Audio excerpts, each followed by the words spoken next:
Halo, selamat malam teman-teman Gen Z. Gimana nih kabarnya? Syukur-syukur deh kalau pada sehat. Malam ini kami dari kelompok 4 mau bahas suatu hal yang menarik nih tentang FOMO versus JOMO dalam mengelola kesehatan mental di era digital. Mungkin dari kalian udah pada nggak asing ya sama istilah FOMO, tapi kalau JOMO, hmm, maka dari itu simak penjelasan kami baik-baik ya. Tapi sebelum aku mulai, coba deh kalian perhatiin ini. Aku yakin banyak dari kalian yang relate sama meme-nya. Yang ngakunya bosan scroll sosmed, tapi ujung-ujungnya tetap aja buka TikTok lagi, buka IG lagi. Tapi kenapa sih kita bisa kayak gitu? Karena jawabannya kita itu FOMO atau fear of missing out. Lebih tepatnya kita itu takut ketinggalan atau nggak ikut dalam suatu hal yang menurut kita menarik.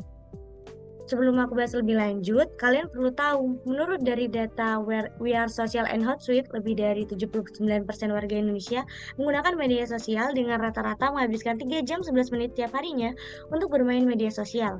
Selain itu, berdasarkan sebuah studi, sekitar 60% Gen Z atau kelahiran 97 sampai 2012 mengalami FOMO akibat postingan di media sosial.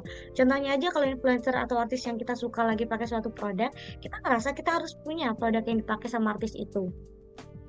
Selanjutnya aku bakal bahas ciri-ciri orang FOMO. Yang pertama kayak aku bilang tadi, selalu cek sosmed 24/7 karena takut ketinggalan tren atau suatu hal yang lagi viral. Yang kedua selalu ngerasa cemas kalau nggak ikut suatu event dan nggak ikut hangout bareng temen karena takut ketinggalan suatu hal menarik kalau nggak ikut di acara tersebut. Dan yang terakhir beli barang karena viral. Ini contohnya udah banyak banget ya, kayak setiap lebaran pasti ada aja baju yang viral sampai banyak orang yang berbondong-bondong buat beli. Di sini saya akan menjelaskan mengenai dampak negatif dari FOMO. Yang pertama, terdapat dampak pada kesehatan mental. Yang dimana FOMO dapat membuat kita stres dan cemas. Kita jadi sering mikir, kenapa ya aku nggak ikutan acara itu? Atau, kenapa hidup mereka kayaknya lebih asik daripada aku? Padahal yang dapat kita lihat itu cuma bagian terbaiknya aja. Lama-lama ini membuat kita ngerasa nggak pernah cukup dan harga diri turun.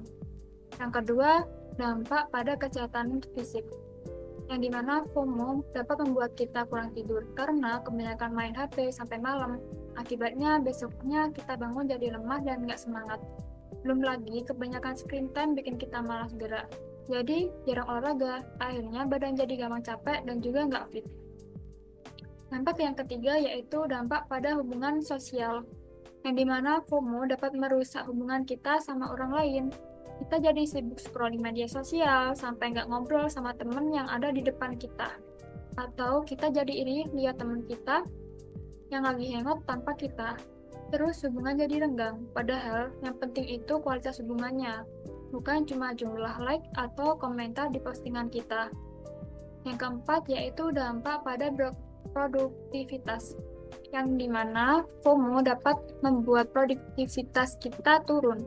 Misalnya, lagi belajar atau ngerjain tugas, tiba-tiba ada notifikasi dari WA atau Instagram. Akhirnya kita jadi sulit fokus, dan tugasnya nggak kelar-kelar. Ujung-ujungnya, kita malah nunda-nunda dan hasilnya nggak maksimal. Yang terakhir, dampak pada kebahagiaan. Yang dimana FOMO dapat membuat kita nggak bahagia, kita jadi terlalu sibuk mikirin apa yang terjadi di luar, sampai lupa buat menikmati momen yang lagi kita jalani saat ini. Padahal kebahagiaan itu seringnya datang dari hal-hal kecil dari sekitar kita, bukan dari apa yang kita lihat di media sosial. Pernah nggak sih kalian pikiran kalau justru lebih bahagia kalau nggak ikutan dengan yang lain? Nah, itu bisa kita sebut dengan JOMO atau Joy of Missing Out. Seni menikmati hidup tanpa takut ketinggalan. Terdengar menarik bukan? Mari kita simak. Ini adalah sebuah ilustrasi perbedaan dari FOMO dan juga JOMO. Di FOMO sendiri terdapat sleepless, karena orang FOMO itu cenderung sering begadang dan juga mengecek untuk media sosial sehingga mengganggu jam istirahat. Kemudian, ini dapat memicu sebuah stressful atau tekanan untuk selalu aktif dan relevan bisa menyebabkan burnout. Kemudian ada juga depresi yang terus membandingkan diri sendiri dengan orang lain agar dapat merupakan rasa percaya diri. Kemudian, bisa juga orang FOMO mengalami bipolar disorder yang secara berlebihan dapat memicu perubahan emosi ekstrim. Bahkan, ini bisa mengubah dari yang senang menjadi marah. Kemudian, apa sih benefit dari JOMO? Nah, di JOMO sendiri, kita pastinya energis. Apa sih? Tidur cukup dan fokus pada hal yang penting. Kemudian stay positif karena tidak lagi membandingkan diri sendiri dengan orang lain. Kemudian pastinya juga happy karena dengan kita menerapkan JOMO maka kita akan lebih tenang dan tidak terbebani oleh validasi sosial, sehingga kita dapat enjoy the time atau menikmati momen tanpa tekanan sosial. Nah, dengan adanya benefit seperti ini, bagaimana sih cara menerapkan JOMO? Ada beberapa poin.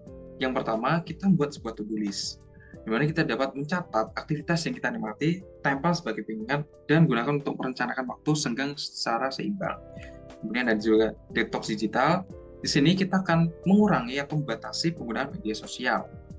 Dan juga interaksi sosial, karena dengan adanya JOMO ini, kita harus tetap berkualitas terkait sosial dengan keluarga, pasangan, teman, ataupun tetangga. Dan juga prioritaskan diri. Di tengah kesibukan, luangkan waktu untuk merawat diri, dapat menikmati alam, mandi hangat, meditasi, ataupun musik yang dapat menenangkan agar tetap sehat dan seimbang. Jadi, bagaimana cara kita beralih dari FOMO ke JOMO? Yang pertama, kurangi konsumsi media sosial dengan meluangkan waktu untuk melakukan aktivitas offline yang bermanfaat bagi kesehatan mental, seperti berolahraga, membaca buku, atau menghabiskan waktu bersama orang-orang terdekat. Dan juga fokuslah pada konten yang sekiranya memberi inspirasi dan juga motivasi. Yang kedua, ubah cara pola pikir. Jadi fokuslah pada hal yang membuat kita berkembang dan juga bahagia. Dan bandingkan dengan diri sendiri dan bukan dengan orang lain. Yang ketiga, dan juga poin paling penting, yaitu bersyukur. Jadi menerima kehidupan apa adanya dan merasa cukup dengan apa yang sudah dimiliki. Yang kedua, tidak lagi terjebak dalam keinginan yang berlebih. Jadi bersyukur atas kehidupan yang ada saat ini tanpa harus selalu mengejar sesuatu yang seharusnya tidak perlu. Nah, teman-teman, di era digital ini siapa sih yang nggak pernah FOMO? Takut ketinggalan tren ataupun takut nggak update. Tapi makin kita kejar, kita juga makin capek, makin stres. Maka solusinya dengan JOMO, kita sadar bahwa nggak semua hal itu harus kita lakuin. Sehingga kita lebih tenang, lebih happy, dan juga yang paling penting, mental kita tetap sehat. Nah, selanjutnya coba kita lihat slide ini. Hayo, siapa nih yang pernah beli sesuatu cuman karena ngelihat orang lain punya? Ataupun siapa nih yang kemarin setelah bukber langsung buru-buru bikin velocity? Nah, tren digital itulah yang berpengaruh banget ke pola pikir kita. Bahkan kadang kita lebih fokus untuk bikin konten dibandingkan dengan menikmati momen itu sendiri. Makanya, coba deh kita tanya ke diri kita sendiri dulu, aku beneran nikmatin ini gak ya? Atau cuman karena aku ikut-ikutan mereka aja? Nah, jadi teman-teman, happiness itu bukan soal aku harus punya apa yang dia punya, tapi soal aku udah punya ini dan aku bahagia. Nah, kita semua ini pasti pernah scroll sosmed dong, dan tiba-tiba kepikiran, wah, mereka seru banget ya hidupnya, kok enak-enak aja. Tapi sedangkan aku di sini gini-gini aja. Tapi kalian sadar gak sih teman-teman, yang kita lihat di sosmed itu sebenarnya cuman highlight terbaik dari orang itu sendiri. Nah, orang yang sering posting liburan ke sana sini, makan sana sini, belum tentu hidupnya selalu bahagia. Bisa aja pas liburan emang seneng banget nih, tapi sebenarnya pas balik ke realita, saldonya tinggal 5.000. Nah, makanya daripada sibuk ngikutin hidup orang lain, kenapa gak fokus aja nih ke diri kita sendiri dan menikmatinya?